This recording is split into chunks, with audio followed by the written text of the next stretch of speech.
Assalamualaikum warahmatullahi wabarakatuh. Selamat pagi pemirsa TVRI Sumatera Selatan dimanapun Anda berada. Bagaimana kabar Anda hari ini? Senang rasanya saya Wima Yasir Rustam kembali hadir menjumpai Anda dalam Halo Dokter. Seperti biasa selama lebih kurang 30 menit ke depan kami akan mengajak Anda untuk membahas mengenai tema yang kami angkat sebagai topik di hari ini. Bagaimana puasa Anda di hari ke-7 Ramadan hari ini? Kami berharap semoga puasa Anda berjalan dengan lancar sampai dengan waktu berbuka puasa tiba nantinya. Saya akan menyapa narasumber yang sudah hadir bersama saya. Saat ini kita telah bersama Ibu Dr. Aryani Aziz SPOG, subspesialis kedokteran feto maternal Mars. Beliau merupakan wakil ketua 3 ID cabang Palembang. Assalamualaikum, selamat pagi dokter, apa kabarnya? Iya, selamat pagi Kak Ima. Alhamdulillah sehat. Puasa ya dok hari ini dok? Puasa, hari ke-7 ya. Hari ke-7. Iya. Baik pemirsa, hari ini kami akan mengajak Anda untuk membahas mengenai tema yakni deteksi dini kelainan bawaan. Nah ini juga berkaitan dengan tanggal 3 Maret nanti yang diperingati sebagai Hari Kelainan Bawaan Sedunia, begitu ya dok ya. Nah ini masih tergolong asing ya dok, Hari Kelainan Bawaan Sedunia. Mungkin dokter bisa menjelaskan, di Indonesia mungkin tampaknya masih sedikit tidak terlalu populer dibandingkan dengan peringatan hari lainnya. Seperti apa dok? Iya ya, jadi tentu kita, kebetulan saya ilmunya dalam bidang kedokteran feto maternal. Jadi kita mencoba untuk tahun ini dan seterusnya mencoba menggalakkan bahwa ada peristiwa-peristiwa penting yang harus kita peringati. Tentu tujuannya adalah untuk masyarakat lebih aware bahwa deteksi dini, pencegahan itu akan ada dampaknya pada proses kehamilan dan tidak melahirkan bayi-bayi yang dengan kelainan-kelainan atau kecacatan. Dan itu bisa dicegah ternyata. Baik, jadi sesuai dengan tema kita hari ini, yakni deteksi dini kelainan bawaan. Nah, tentunya orang tua ketika melahirkan, ketika hamil melahirkan itu ingin mengharapkan anaknya sehat, ibunya juga sehat, selamat begitu ya dok ya. Tapi pada kenyataannya beberapa kasus ditemukan bahwa ada bayi-bayi yang lahir itu dengan keterbatasan dan dengan ketidaksempurnaan begitu, mohon maaf. Nah, dengan kelainan bawaan, sebenarnya apa saja sih dok? Ini kelainan bawaan ini yang dikategori kelainan bawaan ini sebenarnya seperti apa? Iya, jadi kalau menurut definisinya kelainan bawaan itu adalah abnormalitas struktur, bentuk dan fungsi dari organ tubuh individu, dalam hal ini bayi ya. Yang biasanya didapatkan pada trimester pertama itu sudah mulai ada kelainan karena itu fase dari organogenesis dari suatu kehamilan. Nah, jadi sebenarnya proses tersebut kita ketahui sebenarnya ya dari secara ilmunya, dan hal inilah yang mungkin bisa membantu kita untuk mencegah permasalahan yang lebih besar untuk terjadinya atau mencegah suatu keadaan atau kelainan kongenital ini. Jadi memang kelainan ini krusial awalnya itu di 3 bulan pertama begitu? 3 bulan pertama. Dalam kehamilan? Iya. Baik. Kemudian apa saja sih dok ini kelainan yang dikategorikan sebagai kelainan bawaan pada bayi? Iya ya, jadi kalau kita melihat etiologinya, kelainan bawaan itu bisa dari bawaan dari keluarga, jadi dari turunan, jadi ya. Diturunkan ya, genetik gitu ya, bahasanya ya, dari kromosom, dari faktor keluarga. Bisa juga didapat dari faktor infeksi, misalnya infeksi TORCH. Nah, ya. Itu juga bisa mengganggu mata, penglihatan dan telinga biasanya ya, dan juga permasalahan kepala, biasanya bisa kepalanya mikrosepali, kecil kepalanya. Kemudian juga dari penggunaan obat-obatan pada masa mungkin pasien tidak tahu hamil mungkin ya, jadi menggunakan obat-obat sendiri tanpa resep dokter lah seperti itu. Kemudian juga ada paparan-paparan zat tertentu, misalnya mungkin seorang ibu mungkin tinggal di perumahan dalam kompleks pabrik ya mungkin, atau perumahan pabrik seperti itu ya, yang memang kadar paparan zat-zat berbahaya ada di lingkungan seperti itu. Atau juga bisa para medis yang kelupaan memakai APD, misalnya memasukkan zat-zat misalnya kemoterapi misalnya ya. Nah itu juga bisa menimbulkan dampak pada kehamilannya. Jadi memang resikonya itu banyak sekali ya dok ya, berkemungkinan untuk dapat mempengaruhi tumbuh kembang pada saat kehamilan begitu. Ya, nah ini juga tadi dokter sudah sempat menyinggung mengenai mungkin ada, ini biasanya kita kan nggak sadar bahwa telat menstruasi ternyata kita sudah hamil begitu ya dok ya. Nah ini mengkonsumsi obat-obatan tertentu. Apakah obat-obatan tertentu yang memang benar-benar ini dilarang nih pada saat kehamilan sebaiknya dihindari, sehingga walaupun Ini misalkan nih, aduh saya ini udah nggak menstruasi nih, ini udah stop segala obat-obatan yang mungkin bisa mempengaruhi kehamilan. Iya. Jadi memang banyak kasus ya ternyata tidak terlalu aware dengan haid dan sudah bersuami seperti itu ya. Mungkin dan tidak menggunakan kontrasepsi dalam hal ini ya. Jadi ketika terlambat haid tidak as soon as ya membeli ya tes kehamilan seperti itu. Ya, yang dampaknya adalah mungkin saat tidak nyamannya badan dikira flu mungkin ya, atau dikira memang gangguan lambung. Nah, beberapa obat memang sudah ada komposisinya itu, ada peringatan untuk bahwa tidak baik digunakan pada keadaan hamil misalnya ya. Jadi penggunaan itu memang sebenarnya sudah ada tertera pada obat, tapi pasien tidak sadar bahwa bagaimana caranya dia menyembuhkan keadaannya saat itu, ataupun dokter umum ya mungkin ya, klinik tempat yang bersangkutan berobat tidak menanyakan hal tersebut bagaimana dengan haidnya. Ya, akibatnya mungkin dalam 3 bulan pertama baru sadar dia bahwa mungkin dia sudah menggunakan obat tersebut dalam waktu yang lalu ya, seperti itu ya. Jadi kalau katakanlah menggunakan obat-obatan seperti antibiotik dan lain sebagainya yang bisa mempengaruhi kehamilan, kondisi kehamilan, apa dampaknya dok? Kelainan apa dok yang bisa ditimbulkan? Ini kan hal-hal sepele yang kemungkinan bisa dijumpai begitu ya dok. Nggak enak badan, ternyata itu sudah telat menstruasi, terus dia mengkonsumsi misalkan obat-obatan yang keras begitu. Nah, apa dampak yang bisa ditimbulkan pada kehamilannya? Pada janin ya. Tentu kalau pada ibu dia berharap nyaman badannya ya. Nah, tapi dampak hal tersebut biasanya kalau untuk obat-obatan misalnya antibiotik itu bisa menyebabkan anti sakit, biasanya seperti itu, sumbing pada bibir itu. Sumbing pada bibir, kelainan katup jantung seperti itu ya. Dan permasalahan mungkin jari jemari seperti itu yang akan lebih atau memang bertumbuh berbeda. Jadi memang harus benar-benar aware ya dok ya? Iya, jadi harus paham kondisi badan ketika memang tidak haid lagi gitu ya, kan masa reproduksi seperti itu ya. Baik pemirsa, kami juga mengajak Anda untuk bergabung bersama kami di line telepon 0711 311 454 atau Anda juga bisa mengirimkan pesan singkat ke 0823 1198 1790. Anda bisa mengirimkan WhatsApp di 0823 1198 1790. Baik, dokter ini tadi juga sudah sempat menyinggung mengenai ada penyakit-penyakit keturunan, penyakit-penyakit bawaan, katakanlah bawaan yang memang diturunkan dari orang tua sebelumnya begitu. Nah, ini penyakit-penyakit apa saja sih dok yang mungkin sebenarnya kalau ada dulu kakek-kakeknya atau keluarga kakeknya, adik-beradik dari kakeknya itu ada yang menderita kelainan tersebut, itu bisa diturunkan. Nah, ini kan biasanya kita nggak aware ya, ternyata ini bisa dicegah begitu loh dok. Biasanya kan ini mungkin harus diedukasi begitu kepada masyarakat. Seperti apa dok? Iya ya, jadi kelainan genetik bawaan atau diturunkan dari keluarga itu biasanya misalnya Down syndrome, keterbelakangan mental ya, atau juga penyakit keganasan darah atau thalassemia seperti itu. Itu bisa diturunkan genetik ya. Nah, jadi baiknya memang kalau memang pemerintah punya kebijakan ya, misalnya untuk menghilangkan thalassemia, karena thalassemia itu tidak bisa hilang kalau memang tidak ada dari awal kita screening awal seperti itu ya. Akibatnya mereka yang memang punya genetik walaupun tidak muncul pada saat itu, minor dari pasangan tersebut bisa jadi pada anak-anak mereka salah satunya nanti akan berdampak thalassemia mayor seperti itu ya. Seperti itu misalnya contohnya tadi Down syndrome atau thalassemia bisa seperti itu. Baik.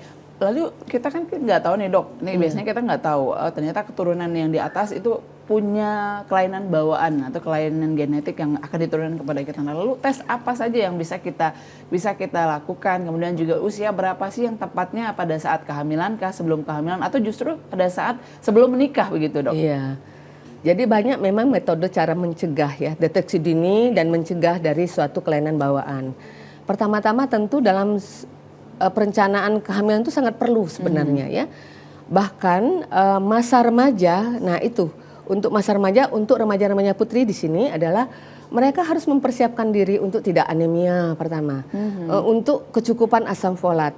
Artinya pada masa mereka meningkat untuk menemukan jodoh, nah itu harus ada konseling baiknya memang pranikah ya seperti itu, memastikan bahwa tidak anemia dan memang kecukupan asam folat karena memang pembentukan tabung saraf otak pada pertama kali kehamilan itu terjadi pada 3 bulan pertama. Ya, jadi bukan minum asam folat setelah terlambat haid seperti itu ya. Jadi baiknya memang prakonsepsi sebelum ada kehamilan. Itu salah satu untuk mencegah kelainan bawaan. Berikutnya kalau untuk mengetahui kelainan bawaan tersebut ada atau tidak pada kehamilan, bisa dilakukan screening namanya. Screening melalui USG. Ada juga melalui pemeriksaan darah atau pemeriksaan diagnosis selanjutnya. Ya, jadi kalau dari USG, ultrasonografi, alat bantu untuk melihat janin pada kehamilan, itu bisa dilakukan dalam 2 kesempatan. Screening feto ya, bukan USG. USG biasa maksudnya. Nah, itu pada 11 dan 13 minggu. Dan yang berikutnya untuk mengetahui organ kelengkapan organ itu di 18-23 minggu. Nah, itu kalau memang dijalani, paling tidak sudah membuat lebih tenang ya pasangan tersebut bahwa kehamilan ini baik-baik saja seperti itu. Kalaupun tidak baik, nah itu yang momen yang mesti ada cerita berikutnya seperti itu. Nah iya, kalau misalnya ternyata memang pada saat USG, pada saat tes screening awal tadi ternyata memang ada indikasi kelainan, lalu apa yang bisa dilakukan begitu dok? Apakah memang bisa diminimalisir atau justru bisa bisa dikejar katakanlah seperti itu dalam trimester kedua dan ketiga atau bagaimana dok? Iya ya, jadi kalau memang diketahui ada dugaan sebagai suatu kelainan, baiknya kehamilan tersebut dipastikan kembali kepada mereka yang kompeten dalam hal ini untuk menentukan oh ini memang benar-benar kelainannya dan memberikan penjelasan yang lengkap dari mulai awal apa itu yang didapatkan kelainannya, bagaimana prognosis istilahnya, bagaimana ke depannya nasib anak ini dan bagaimana penanganannya seandainya setelah dia lahir diapakan bayi ini ya. Jadi tentu hal ini harusnya membuat kenyamanan orang tua bahwa kelainan ini sudah terdeteksi dan nantinya bayinya akan diapakan seperti itu ya. Dan tentu kalau sudah kelainan ini ketahui, dokter akan menyarankan melahirkan pada tempat yang mempunyai fasilitas yang memadai untuk proses persalinan tersebut dan penanganan anak seperti itu, bayinya nanti. Jadi kalau misalnya kelainan di trimester awal kita bisa lihat bahwa oh ternyata ini ukurannya tidak sesuai, tidak normal. Nah, apakah biasanya kan orang tua masih berharap oh nanti mungkin seiring berjalannya waktu nanti akan ada perbaikan begitu, kemudian juga akan kembali normal. Apakah itu mungkin atau sebenarnya kalau sudah ada indikasi kelainan di 3 bulan pertama itu sebenarnya sudah nggak ngejar lagi pertumbuhannya dok? Ya, jadi harus dibedakan istilah kelainan bawaan dengan tumbuh kembang anak yang tidak sebanding dengan usia kehamilannya. Ya, beda itu. Kalau tumbuh kembang yang tidak sesuai tentu itu bisa diprogres ya, percepatan dengan asupan yang baik pada ibu tentu saja dan dokter membantu dengan pemberian protein atau asupan mikronutrisi lainnya. Nah, tapi kalau kelainan bawaan tentu itu ya perkembangannya harus diikuti. Tapi ada beberapa kelainan yang memang bisa mampu di fetal terapi istilahnya dilakukan pada saat kehamilan itu terjadi. Misalnya membesarnya kandung kemih ya karena memang urinnya memang tidak bisa keluar. Itu bisa ada menggunakan alat untuk bisa dikeluarkan di abdomen janin misalnya seperti itu. Ada beberapa kasus yang memang bisa dilakukan fetal terapi. Tapi paling banyak setelah bayi lahir baru penanganan tersebut bisa kita lakukan. Jadi memang benar-benar screening awal itu memang sangat diperlukan begitu ya. Iya, dok, sangat penting sekali. Baik, sebelum kita lanjutkan kembali kita akan jeda sejenak. Pemirsa tetaplah bersama kami usai jeda berikut. Halo Dokter masih akan kembali.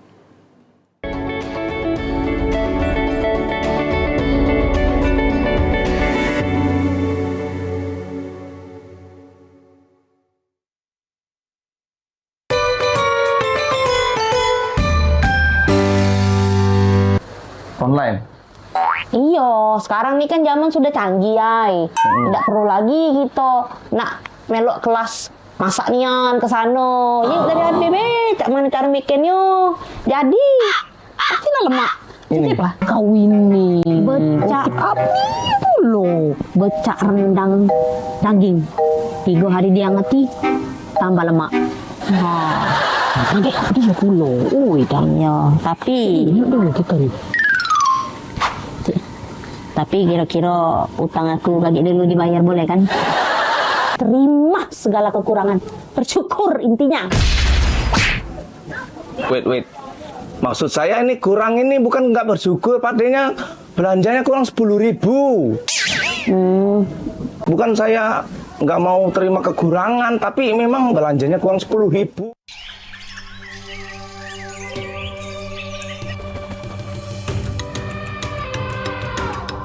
Taman Nasional Waikambas, kawasan konservasi dengan luas sekitar 125.000 hektar, kaya akan satwa liar dan menjadi habitat gajah Sumatera, Elepas maximus sumatranus.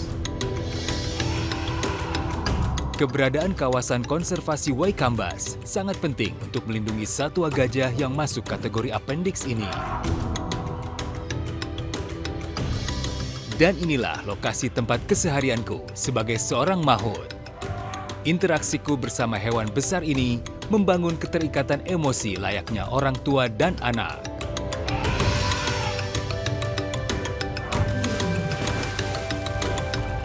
Gajah merupakan hewan sosial yang cerdas dan memiliki ingatan yang kuat. Hewan besar berbelalai panjang ini sangat peka dan berkomunikasi melalui sentuhan, penciuman, juga suara.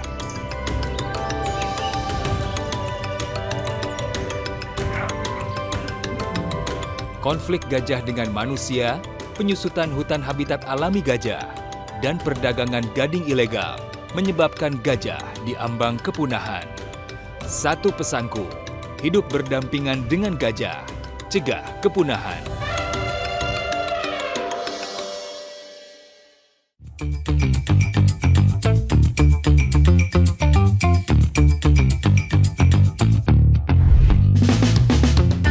Siaran TVRI Sumatera Selatan kini dapat dinikmati oleh para pemirsa dengan jangkauan yang lebih jauh dan lebih luas melalui layanan MCPC. MCPC atau Multi Channel Per Carrier merupakan suatu layanan yang cost efektif untuk mendistribusikan siaran ke seluruh wilayah yang dijangkau satelit merah putih dengan slot orbit 108 derajat bujur timur.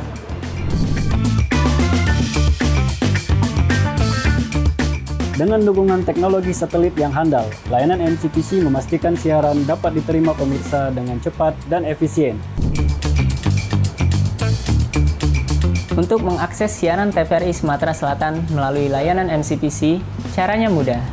Yang pertama, arahkan parabola Anda ke satelit Telkom 4. Lalu tambahkan transponder Telkomsat pada receiver Anda dengan memasukkan frekuensi TVRI Sumatera Selatan yaitu 3720 horizontal dan simbol rate 32.727. Yang terakhir, Anda tinggal scan transponder Telkomsat tersebut untuk mendapatkan siaran TVRI Sumatera Selatan. Siaran TVRI Sumatera Selatan siap Anda nikmati.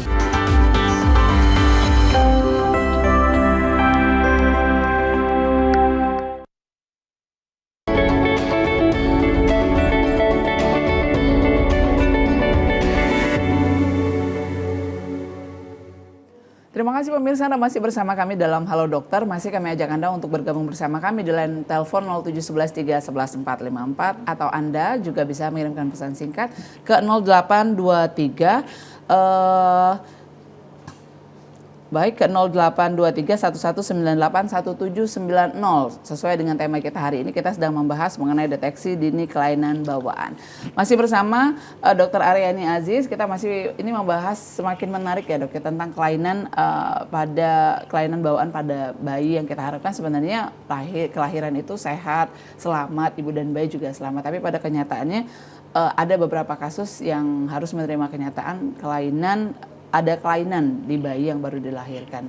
Yang sebenarnya bisa dicegah. Tadi screening awalnya adalah dengan menggunakan USG. Iya. Dan setelah itu apalagi dok yang kira-kira bisa dilakukan secara maksimal oleh orang tua yang sedang mengandung saat ini? Ya bagi mereka-mereka yang punya genetik ya, jadi punya keturunan, itu harus benar itu melakukan step-step tahapan ya. Ketika sudah hamil, periksa segera untuk misalnya kalau dari periksa darah ada namanya pemeriksaan NIPT ya seperti itu ya. tadi di awal kan sudah saya katakan bahwa pemeriksaan USG dulu pada mereka yang berkompeten, artinya pada ahli fitomaternal di sini. Yang berikutnya adalah periksa darah, cek darahnya mengenai adakah kemungkinan beresiko tinggi. Jadi hanya ini risiko tinggi untuk suatu keadaan Down syndrome misalnya ya. Tapi kalau diagnosis pasti dengan pemeriksaan darah yang lain seperti itu ya. Jadi pemeriksaan NIPT namanya itu non-invasive prenatal testing, itu diambil darahnya, darah ibu, kemudian dilihat dengan pemeriksaan yang baik, adakah kemungkinan risiko tinggi untuk janin tersebut dianggap menderita Down syndrome. Kalau memang dikatakan itu berisiko tinggi hasilnya nanti ya, itu akan dilanjutkan dengan pemeriksaan lanjut namanya pemeriksaan CVS atau amniosintesis.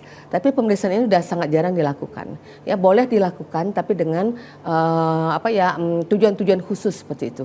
Mengambil sampel cairan amnion pada kehamilan yang masih muda ya. Jadi ini berisiko untuk kecacatan juga pada janin sepertinya seperti itu.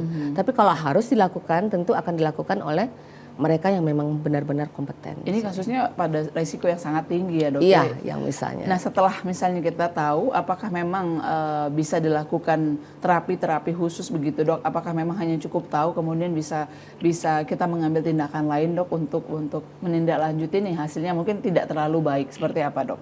Iya, jadi ada beberapa kasus yang memang tadi bisa dikoreksi pada saat intraamnion atau dalam kehamilan.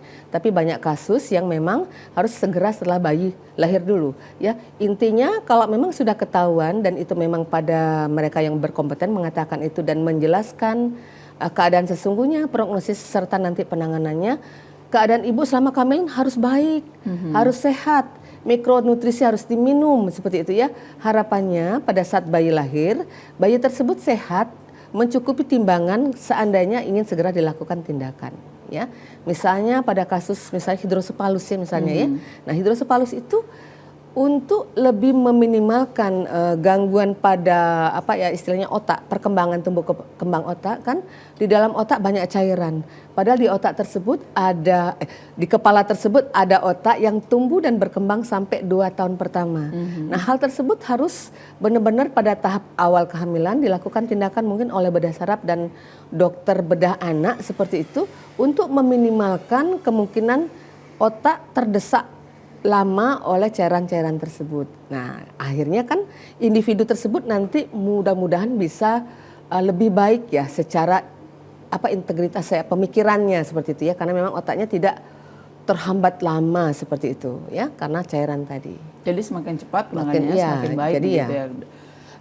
Baik, ini kalau berbicara mengenai USG, USG-nya adalah screening awal yang memang sering dijumpai di mana-mana ya dok ya, dimudahkan untuk USG mungkin begitu pada saat konsul, pada saat kunjungan. Kalau dulu sih peksi ya gue dok ya, kalau bahasa dulu ketika ibu hamil datang biasanya tuh harusnya tiap bulan, tapi banyak diantaranya tidak melakukan USG.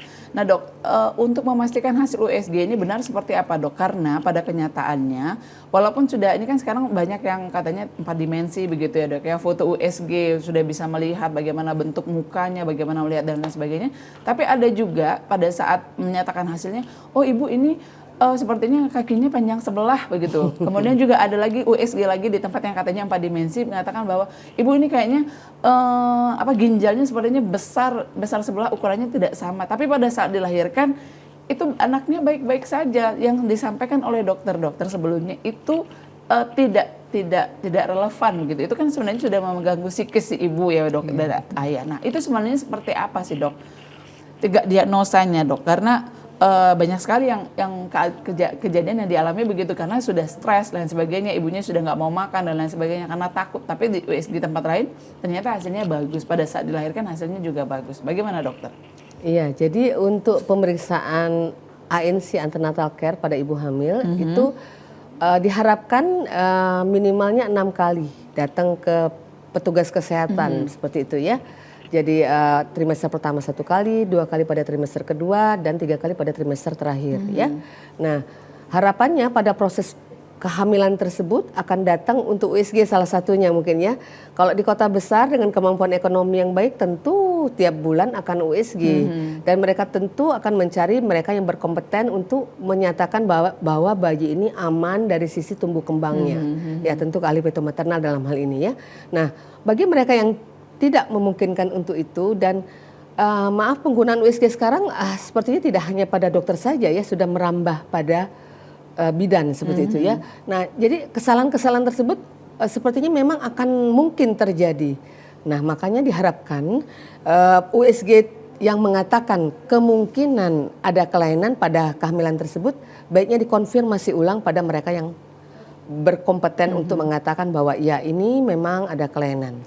Jadi alternatif mungkin bisa mencoba ke alternatif lainnya begitu ya dok second ya. opinion istilahnya. Second opinion ya. begitu ya dok ya. Betul. Baik dok, kemudian juga ini menarik bahwa ketika ternyata setelah melakukan screening awal, kemudian juga melakukan tahapan berikutnya dan ternyata hasilnya memang katakanlah kondisi kelainan bawaan ini mengkhawatirkan begitu bagi si janin. Kalau di Indonesia apakah kita diperbolehkan dok dalam undang-undang untuk misalkan daripada nantinya setelah dilahirkan tidak bisa diselamatkan, kemudian juga katakanlah akan sangat memberatkan bagi si anak itu sendiri dalam tumbuh kembang dan lain sebagainya. Apakah berkemungkinan si ibu dan si ayah itu apakah ini sebaiknya apa tidak diaborsi saja begitu dok? Apakah itu hal ini dimungkinkan atau bagaimana dok? Ya, Kasusnya. Iya, terima kasih.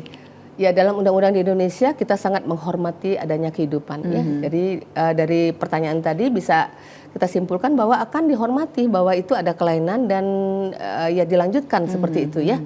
Kecuali kehamilan tersebut membahayakan ibu. Ya, misalnya dengan kehamilan yang tidak diduga dia sakit jantung, ibunya misalnya ya kelainan katup kah, bahwa kehamilan ini akan membuat ibu jatuh pada keadaan yang lebih parah. Nah, tentu mungkin mekanisme itu ada dan itu dilakukan juga di rumah sakit besar, rumah sakit pendidikan seperti itu ya, dan itu didiskusikan dengan komite etik juga rumah sakit. Jadi tidak sembarangan akan hadir ahlinya seperti itu ya. Dari sisi etiknya akan hadir juga, dari sisi manajemen rumah sakit akan hadir, dan itu akan didiskusikan bahwa apa dampak dari permasalahan tersebut. Tapi intinya adalah kondisi ibu harus yang utama dulu ya. Jadi kalau memang dikatakan tadi bahwa kita sangat menghormati kehidupan. Kalau di Indonesia ya. Iya, di Indonesia. Di Indonesia ya, undang-undangnya seperti itu. Kalau di luar tidak ada aborsi. Iya, kalau di luar kan mungkin dimungkinkan gitu ya, dan iya. misalkan ini dalam kondisi apa janinnya begitu. Kalau di Indonesia memang sebenarnya tidak ada itu. Jadi diharapkan ya tumbuh dan berkembang tentu dengan ya harus memberikan penjelasan yang akurat bagaimana prognosis ke depan dan bagaimana penanganannya. Karena memang bayi-bayi mempunyai kelainan bawaan itu ada juga yang mampu hidup. Nah, tinggal bagaimana kita menanganinya agar dia mampu tumbuh dan berkembang dan untuk istilahnya mengatasi dirinya sendiri ya, mampu hidup seperti itu ya, mandiri. Dari kelainan genetik yang kelainan katakanlah keturunan kelainan bawaan yang ada saat ini, kalau dalam keseharian dokter ini selama praktek kelainan bawaan apa dok yang paling banyak dijumpai kalau di kita di Palembang? Ya, jadi itu harus lihat statistik ya sepertinya ya. Tapi yang jelas kalau saya pernah baca bahwa memang kelainan bawaan atau kelainan kongenital ini ya sangat jarang terjadi sebenarnya ya, sangat jarang. Tapi biasanya bibir sumbing itu juga masih sering terjadi karena penggunaan obat-obatan pada fase awal kehamilan. Jadi biasanya. bibir sumbing itu bukan keturunan ya dok? Bukan juga karena kutukan ya. Bukan juga karena kutukan. Jadi memang karena penggunaan obat-obatan atau terpapar obat-obatan pada masa awal kehamilan. Seperti itu. Baik, dok, ini juga menarik bahwa kalau misalnya ini kalau kita kaitkan dengan kearifan lokal ya dok ya. Iya. Banyak yang mengatakan bahwa ini kelainan bawaan ini dikarenakan oleh perilaku orang tua. Misalkan ya dok, misalkan ada membunuh hewan, terus ternyata ini akan berakibat kepada si janin nantinya seperti apa yang dilakukan terhadap hewan tersebut. Nah, ini mungkin dokter bisa mengedukasi kepada pemirsa bahwa bisa dijelaskan bahwa kelainan bawaan ini bisa dicegah dan tidak ada hubungannya dengan hal-hal seperti itu. Tapi jangan dijawab dulu, kita akan jeda sejenak. Tetaplah bersama kami pemirsa. Halo Dokter masih akan kembali usai jeda berikut ini.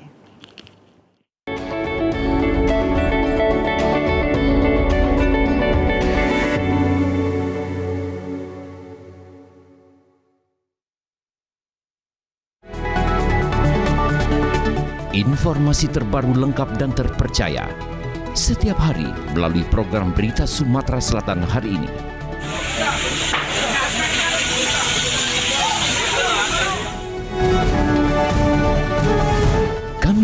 menyajikan berita hangat dari berbagai wilayah di Sumatera Selatan.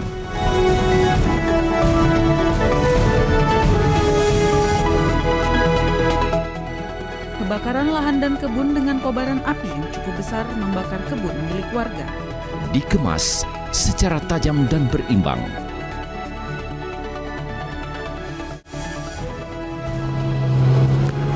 Tim gabungan dari Basarnas Polsek Rawas Ilir BPBD Muratara. Jangan lewatkan Sumatera Selatan hari ini. Hanya di TVRI Sumatera Selatan.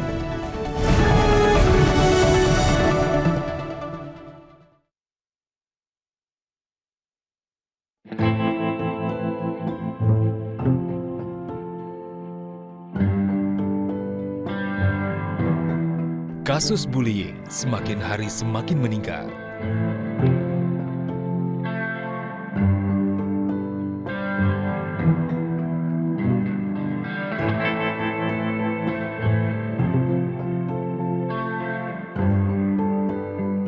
Bullying tidak hanya fisik, bisa berupa ejekan, perundungan daring, bahkan pengucilan.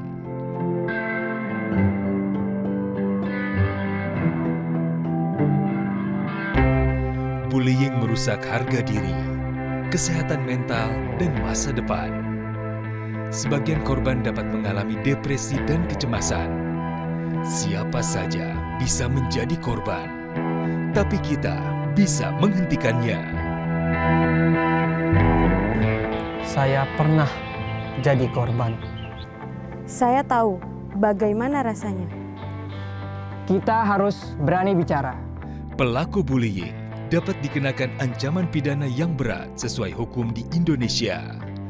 Bullying hanya akan berhenti jika kita berani bicara dan menolong. Jangan jadi penonton.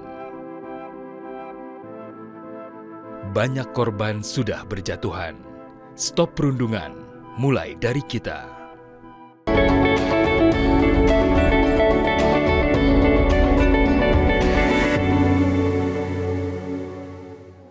Terima kasih pemirsa, Anda masih bersama kami dalam Halo Dokter. Masih kami ajak Anda untuk bergabung bersama kami di line telepon 0711 311 454 atau Anda juga bisa mengirimkan pesan singkat ke 0823 1198 1790. Hari ini Halo Dokter masih akan membahas mengenai tema kami, yakni deteksi dini kelainan bawaan, masih bersama Dr. Aryani Aziz.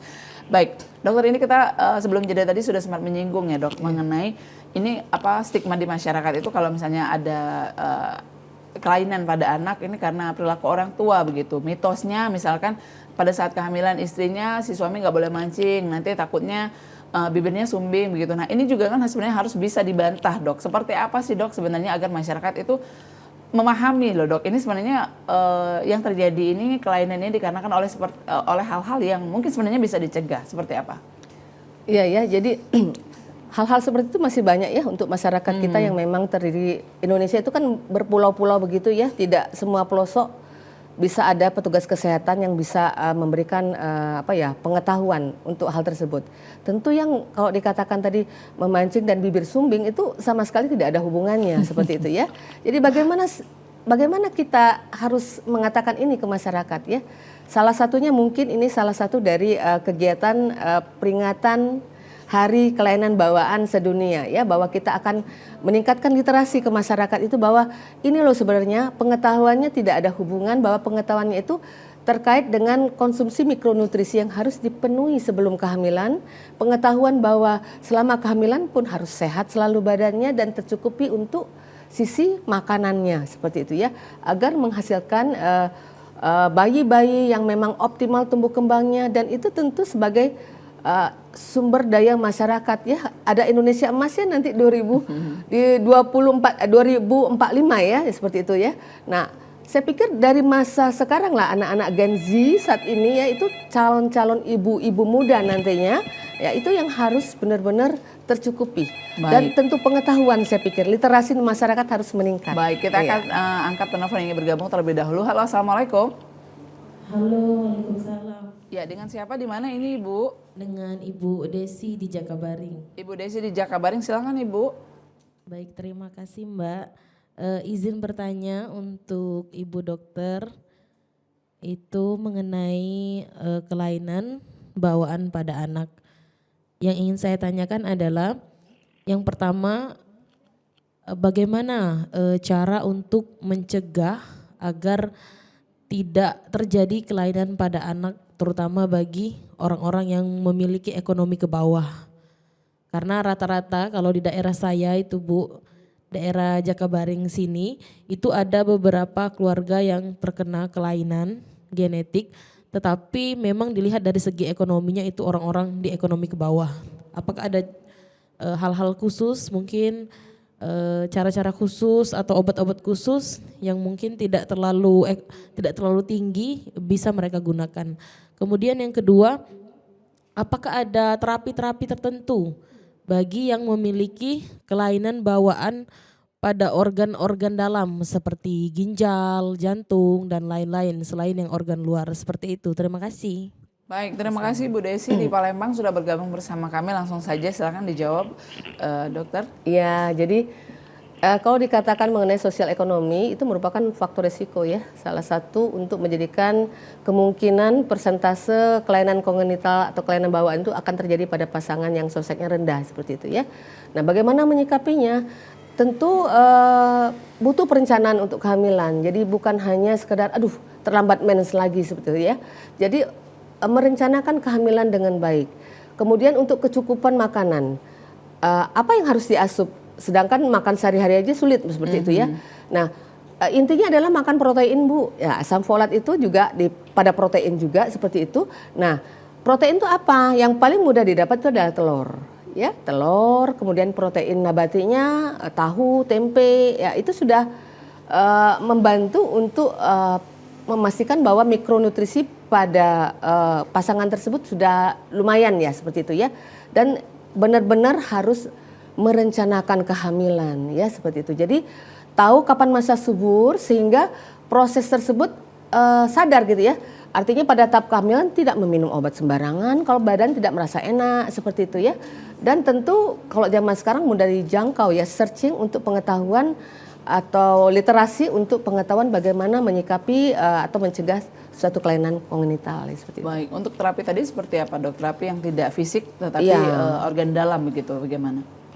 Kalau dia sudah lahir seperti itu tentu saja harus diserahkan pada yang berkompeten yang mempunyai ilmunya artinya. Tapi kalau memang dia masih di dalam, ada beberapa hal yang memang bisa dilakukan tapi sebagian besar tidak bisa dilakukan terapi ya, pengobatan atau pencegahan atau penata-laksanaan segera setelah lahir baru kita akan lakukan tindakannya.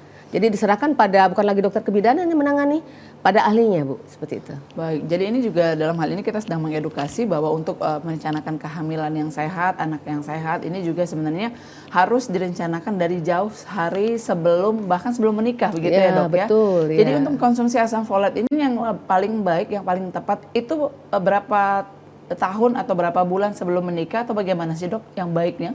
Yang minimal ya 3 bulan, 3 bulan sebelum perencanaan. Baik, jadi 3 bulan sebelum perencanaan. 3 bulan sebelum menikah katakanlah seperti itu sudah mulai minum asam folat. Katanya mungkin sebagian orang kalau vitaminnya takutnya gendut begitu Dok. Nah, apakah memang mempengaruhi begitu Dok? Iya, asam folat ya. Sepertinya dampaknya tidak ya, mungkin karena bahagia jadi makannya enak ya. Jadi memang asam folat ini harus diedukasi kepada pemirsa betapa pentingnya untuk mencegah kelainan bawaan pada anak begitu ya Dok ya. Jadi dari sebelum menikah justru ini remaja-remaja putri atau juga gadis-gadis yang sudah mempersiapkan diri untuk menikah sudah dianjurkan untuk minum asam folat jauh sebelum melangsungkan pernikahan. Jadi dari 3 bulan sebelum menikah sudah harus mengkonsumsi asam folat. Terima kasih untuk Anda yang sudah bergabung bersama kami ini dari 0887 478 sekian-sekian. Selamat pagi Kak, saya Era. Kalau orang tua ada karier talasemia, apakah anaknya bisa terkena talasemia dan apa yang bisa dilakukan untuk mencegah atau mengurangi resikonya? Seperti apa Dok? Iya, tadi sempat kita di singgung awal ya. Ya, jadi kalau memang sudah merasa di keluarga tersebut ada talasemia, jadi semua anggota keluarga harusnya dinilai. Ya, talasemia itu pada dormant atau memang tidak muncul ataukah memang dia muncul pada individu tersebut. Dan tentu saja pada pasangan yang akan menikah mungkin sudah bertemu dengan calon jodohnya itu juga harus diperiksa harusnya dan mengatakan bahwa yang mereka menderita thalassemia jangan sampai ketemu sama yang minor thalassemia juga, karena itu akan menambah lagi individu yang thalassemia, kemungkinan thalassemia seperti itu. Jadi saya pikir harus ada pemeriksaan awal seluruh keluarga dan memeriksa juga sama calon-calon pasangannya nanti. Itu yang paling baik, dan itu memang belum lumrah ya di timur kayaknya ya, jadi memutuskan ya percintaan memutuskan ya jadinya ya tali silaturahim ya hatinya ya. Jadi seperti artinya itu. tidak berjodoh begitu ya dok ya, kalau bisa dihindari begitu. Iya, karena memang untuk ya kasihan dong nanti keturunannya nanti pasti akan ada salah satunya yang dominan nanti. Dan yang lain membawa resesif. Jarang yang benar-benar tidak ada sama sekali di antara keturunan tersebut nanti.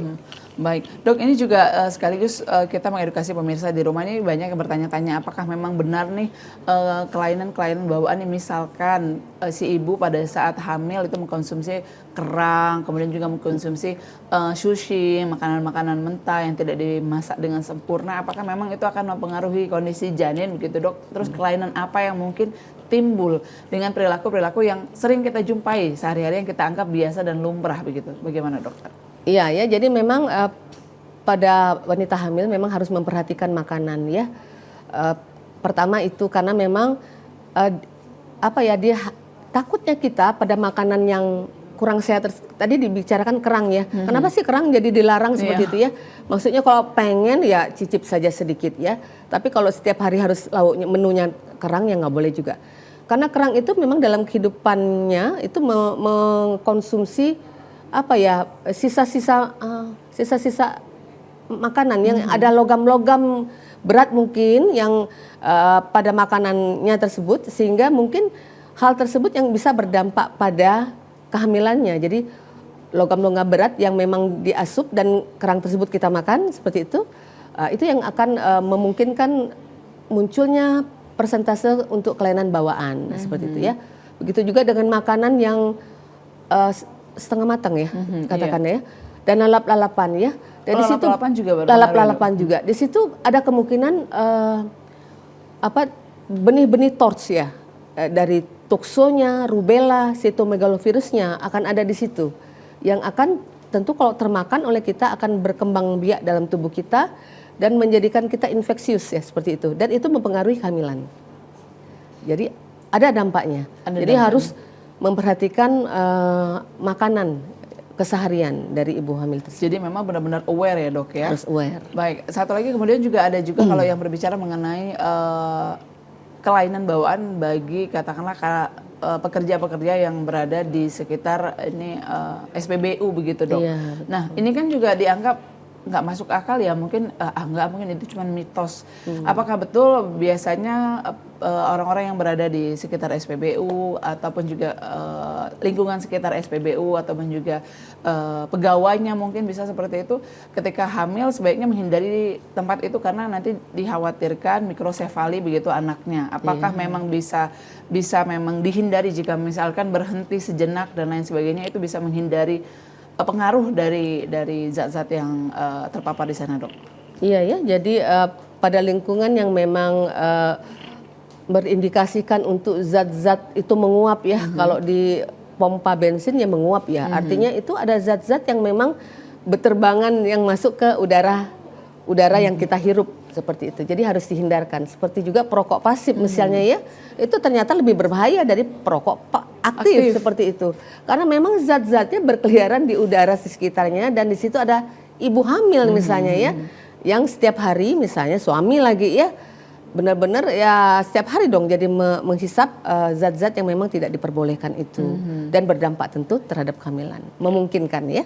Baik pemirsa, sebelum kita lanjutkan kembali, kami masih akan mengajak Anda untuk bergabung bersama kami melalui line telepon ataupun juga WhatsApp di nomor yang sudah kami sebutkan tadi. Namun kita akan jeda sejenak, tetaplah bersama kami. Usai jeda berikut Halo Dokter masih akan kembali.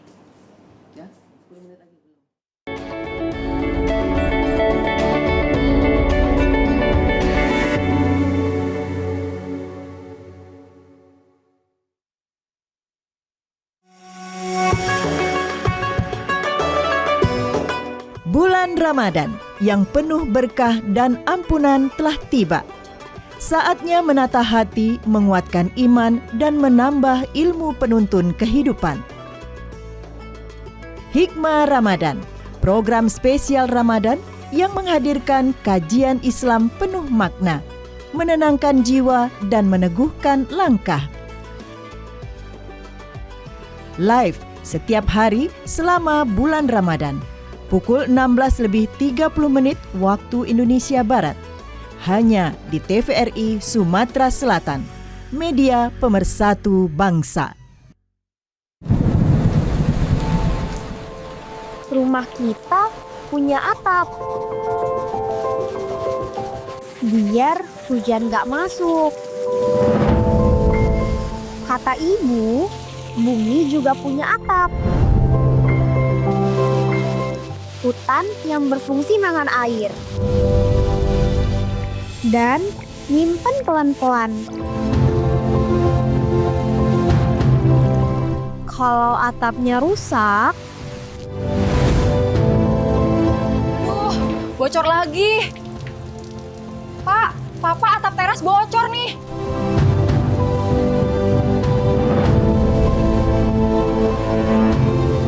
kayak gini kalau hutannya hilang.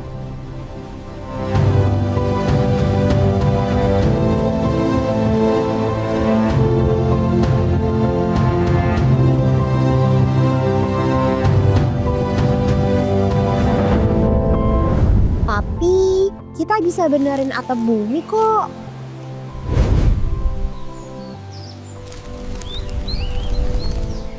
Nadia, sudah malam. Yuk tidur, Nak. Biar kita bisa tidur tenang.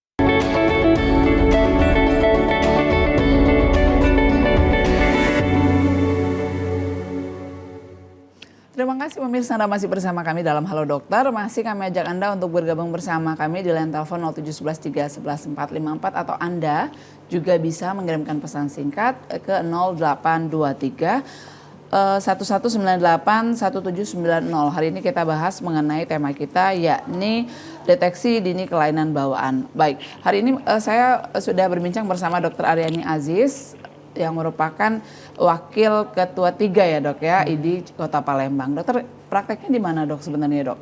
Jadi kalau misalnya pemirsa nih yang sudah, aduh saya ini sedang mumpung trimester pertama, itu mungkin saya bisa konsultasi, kemana kami harus datang begitu untuk bisa menjumpai dokter, di mana dok? Ya, saya berpraktek 3 tempat ya, di Rumah Sakit Siloam Sriwijaya, kemudian di Rumah Sakit Hermina Basuki Rahmat, dan satu lagi di Rumah Sakit Muhammadiyah Palembang. Itu jamnya hari apa aja, bagaimana dokter? Iya, polinya memang kalau di 2 rumah sakit Hermina dan Basuki Rahmat itu setiap hari kebetulan. Nah, tinggal nanti dilihat di webnya saja ya mungkin ya. Dan di Muhammadiyah 2 kali seminggu, Selasa dan Sabtu. Jadi bisa langsung saja datang ke praktek-praktek sudah disebutkan tadi, begitu Iya, ya betul. dok ya.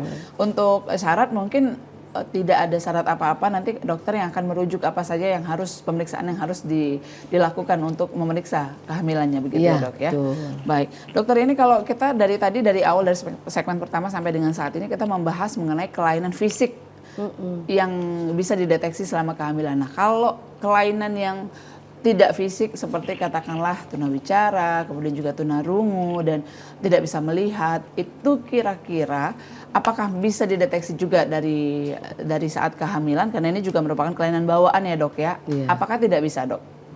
Iya ya, jadi kalau kelainan bawaan seperti definisi tadi adalah kelainan struktur ya dan fungsi ya.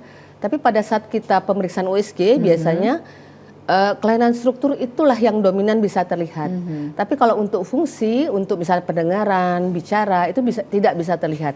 Tapi kalau memang untuk penglihatan, misalnya mata itu bisa terlihat dengan melihat korneanya, jernih atau tidak seperti itu, masih bisa. Tapi kalau untuk fungsi bicara dan pendengaran itu sepertinya membutuhkan alat khusus setelah bayi lahir, segera setelah bayi lahir. Jadi memang secara fisik yang bisa dilihat dari USG ataupun juga kromosom yang misalkan bisa dilihat dari pemeriksaan lanjutan begitu ya dok ya, apabila sudah ada indikasi ke arah kelainan bawaan. Baik, terima kasih untuk Anda yang sudah mengirimkan pesan singkat ini dari 0819 680 sekian. Dokter, saya Herni, saya mau tanya dok, kalau misalnya kelainan Down syndrome dari yang kita ketahui bersama di masyarakat itu biasanya disebutkan oleh kutukan. Apakah memang sebenarnya bisa dijelaskan secara medis dan bagaimana penanganannya dokter? Nah ini sayang sekali ya dok ya, stigma-stigma masyarakat masih melekat seperti itu. Seperti apa dokter? Iya, jadi tetap ya tadi tadi kita singgung sebenarnya sudah bahwa memang pengetahuannya harus baik ya Bu ya, artinya tidak berhubungan dengan kutukan seperti itu ya, tapi memang itu sudah ada dari kromosom dari keturunan tersebut seperti itu, biasanya didapat dari genetik bahasanya, dari kromosomnya. Jadi kalau memang untuk mencegah tentu harus merencanakan kehamilan dan meminum ya salah satu yang menurunkan risiko untuk didapatkannya kelainan tersebut ya, asam folat dalam hal ini seperti itu.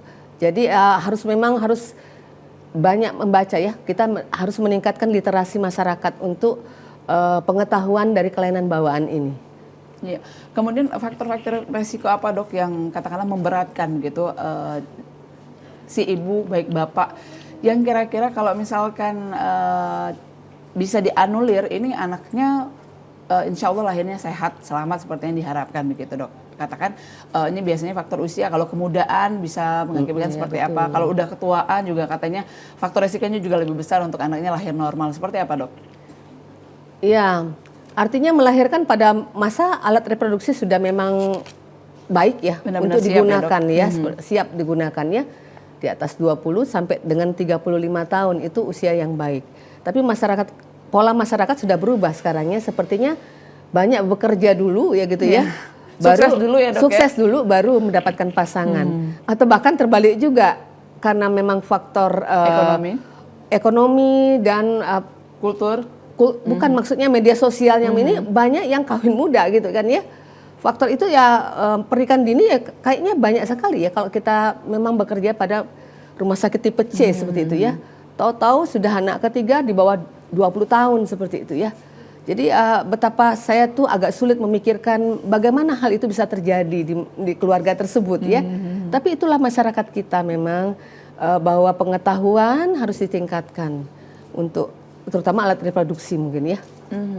Jadi memang benar-benar pengetahuan ya dok, ya literasi ini harus benar-benar digalakkan kepada masyarakat agar teredukasi, karena sayang sekali keturunan-keturunan yang dihasilkan semoga ya sesuai dengan apa yang kita harapkan, ya ini bisa sehat, bisa selamat sesuai dengan normalnya begitu ya dok ya. Tapi kalaupun misalkan ada kelainan-kelainan bawaan ini harus segera ditangani begitu, diterapi dengan baik.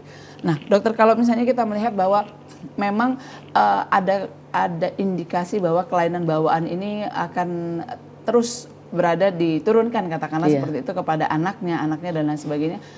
Faktor resiko misalkan si ibu dan bapak berencana untuk memiliki 4 orang anak. Nah, faktor resiko itu apakah nanti ketika ada di anak pertama berkemungkinan juga kedua, ketiga dan keempat masih memiliki hal yang sama, atau kedua, ketiga biasanya akan tidak dominan begitu dok? Seperti apa? Ya, jadi pengetahuan ini bisa dilihat pada cerita karier thalassemia itu ya biasanya ya. Biasanya itu akan ada semua. Ada semua. Jarang benar misalnya anaknya salah satu itu akan murni ada, itu jarang.